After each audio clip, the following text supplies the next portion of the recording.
So in the last video, I took a look at the New Treasury of Scripture Knowledge and went through all of its information to see what it has. Now in this one, I'm going to compare it to the Thompson Chain Reference and the Westminster Reference Bible.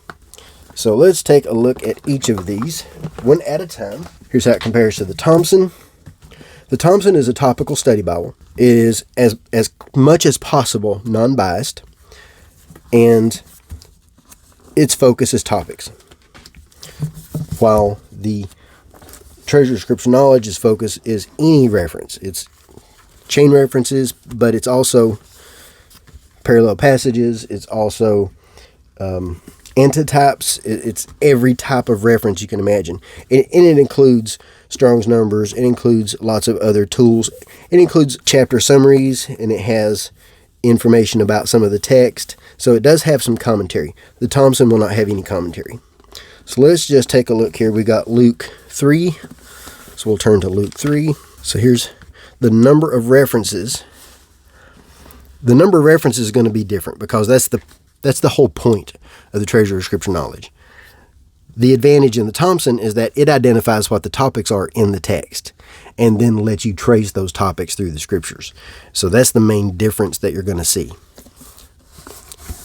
But then the other thing I want to compare is the topical information in the back. Because back here, we do have a few topical tools.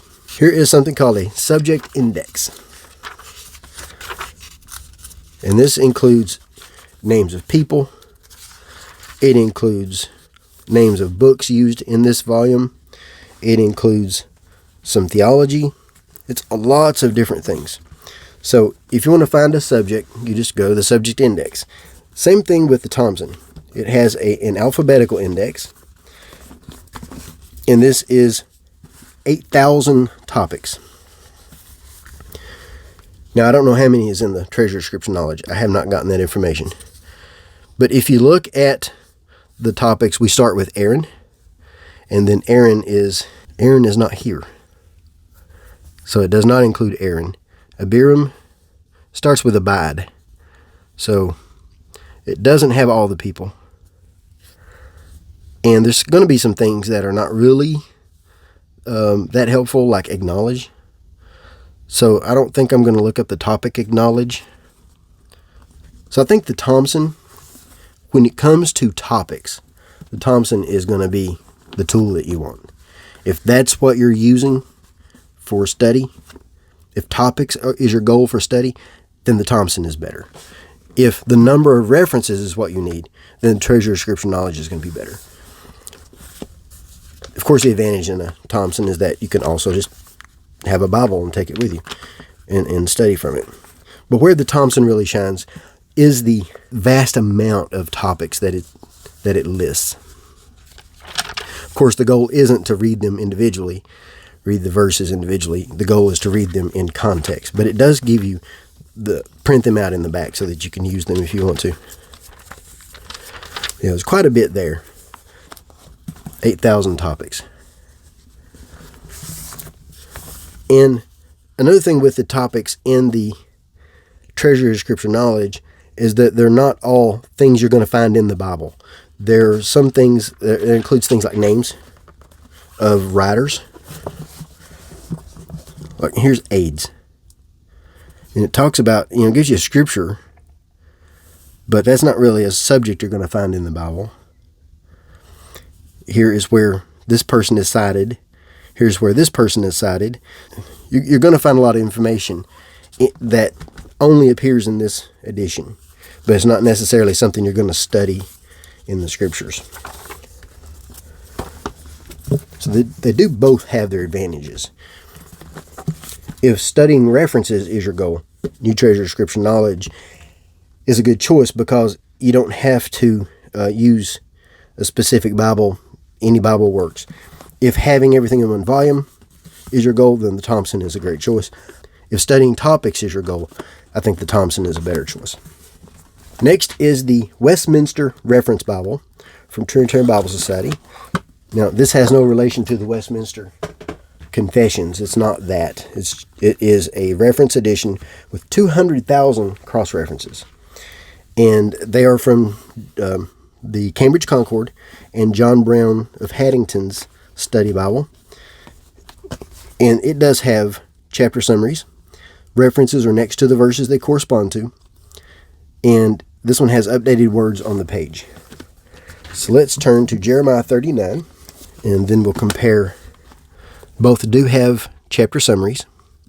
And then here are the number of references for verse 1.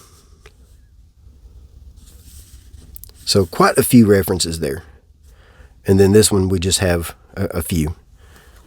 Now, you do have 200,000 references in the Westminster, but that's not going to hold a candle to the 500,000 in the New Treasury of Scripture Knowledge. Another thing that the Westminster has is a name index. So let's take a look at the name index. And this is a list of words and proper names. If I can get them over here compared together. So you're going to have quite a few more here. You got Aaron, 2 different entries for Aaron. This one starts with Abaddon. So it doesn't even start with Aaron. So it starts way down here. Starts at number 4. So this is going to have quite a few more. And it is also going to give you more information. It gives you the Strong's number, and then it gives you a reference. While the Westminster gives you the name and how to pronounce it, but no other information about it. This is a great tool, especially to pronounce it, but that's really the main use for this tool, is how to pronounce the names. The name index in the New Treasury of Scripture Knowledge is going to give you quite a bit more information. So if you want to find, where do I go to find a certain person, you just look it up here, and then it'll give you the reference. And then if you want to know the Strong's number, then it gives you that too. So the main advantage in the Westminster is you have a full Bible with 200,000 cross-references, and they are, they're good references, and that's a small Bible that you can carry around with you easily, no trouble at all. Of course, the advantage in that is that you've got one volume, but then, if you're studying at your desk, then the New Treasury of Scripture Knowledge is going to give you a lot more references and more types of references than what you're going to find in any other edition. So that's how they compare. So that's my quick comparison of the New Treasury of Scripture Knowledge with the Thompson Chain Reference Bible and the Westminster Reference Bible. We have 100,000 chain references in the Thompson, and we have 8,000 topics. We have 200,000 cross-references in the Westminster. And then it's got a few indexes, and then it's got updated words on the page. So I'm going to place links to BibleBuyingGuide.com where you can see the written review and the comparisons, and also a link to where you can make a purchase if you're interested. And that is an affiliate link. It does help me run the website, and I do appreciate that. And then also, Thomas Nelson did supply this in exchange for an honest review. My honest review is this is an excellent tool, and it does have a few things, that you might be wary of. Like, it does have some probably more references than you need, but that's you just have to go through and figure out what it is you need. And it also has a few theological points that you can use for study, which you may or may not agree with. So just something to keep in mind. If you have any questions, let me know. Thanks for watching.